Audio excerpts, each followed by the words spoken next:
my name is Gabby, and I'm here to discuss with you a time when I witnessed social inequality. In our society, we pride ourselves on being progressive, empathetic, and accepting to those who might be different than us, whether it is racially, culturally, or even physiologically. However, as progressive as we may think we are, we still have plenty of work to do so that no one experiences inequality, because it is still very prevalent in society today. So much so that I would like to share with you an instance very recently of when I was witness to it. Part of the color guard here at Michigan State. My team is a pretty diverse group of girls, and each one of us is very unique, making the 36 of us something incredibly special. We spend our Saturdays performing at halftime of the football games and cheering our team to victory. We love hanging out together and doing what we love. Although, when we were in Indianapolis, Indiana for the Big Ten Championship, the dynamic of our team took a turn for the worse. We were on the bus on our way to a pep rally, and we were all trying to build the hype and energy we knew the day would bring. So, one of my teammates was blasting music throughout the entire bus. She had on some pretty heavy rap, and we were all singing along, laughing, still trying to prepare ourselves for the biggest game of the year. We got off the bus for the pep rally and continued on with the rest of our day. It was not until later that night when we returned to our hotel, victorious, that we realized something had gone terribly wrong earlier. One of the girls on our team is of African American descent, and she posted in our Facebook group that she was extremely offended and hurt by the music we played on the bus earlier that day.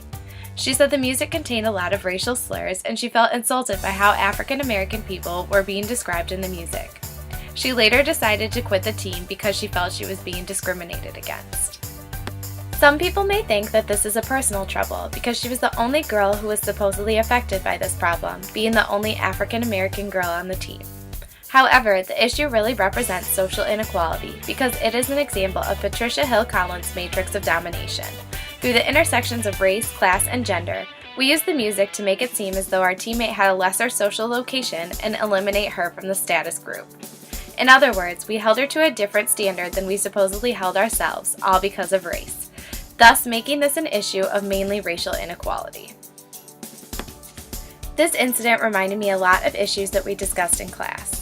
To begin, I think it references W.E. Du Bois' concept of double consciousness. Double consciousness is the sense of always looking at oneself through the eyes of others, of measuring one's soul by the tape of world that looks on in amused contempt and pity. I felt pity for my teammate because unintentionally we made her feel inferior because of her race. Another concept that relates to this is the term master status. A master status is one status in a status set that overshadows the other such that it shapes every aspect of life and dominates social interaction. By choosing music that focused specifically on the negative aspects of race, we allowed my teammate's African American heritage to completely dominate all other aspects of her character and define who she was as a person based on the song lyrics.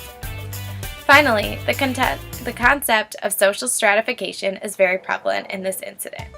Social stratification is a systematic practice of ranking people on a scale of social worth, such that the ranking affects life chances in unequal ways. The connotation of the lyrics in the music automatically put her at a lower social position than everyone else in the group. I think that if I had the opportunity to go back and relive that day again, I would do things much differently. I would be more aware of how the things we say, do, or in this case even listen to, can enhance bias and prejudice. Therefore, when my friend began playing the music through the bus, I would have asked her to stop and encouraged her to find a song that would still capture the essence of the day, but do it in a way that didn't bring another ethnicity or group down in the process.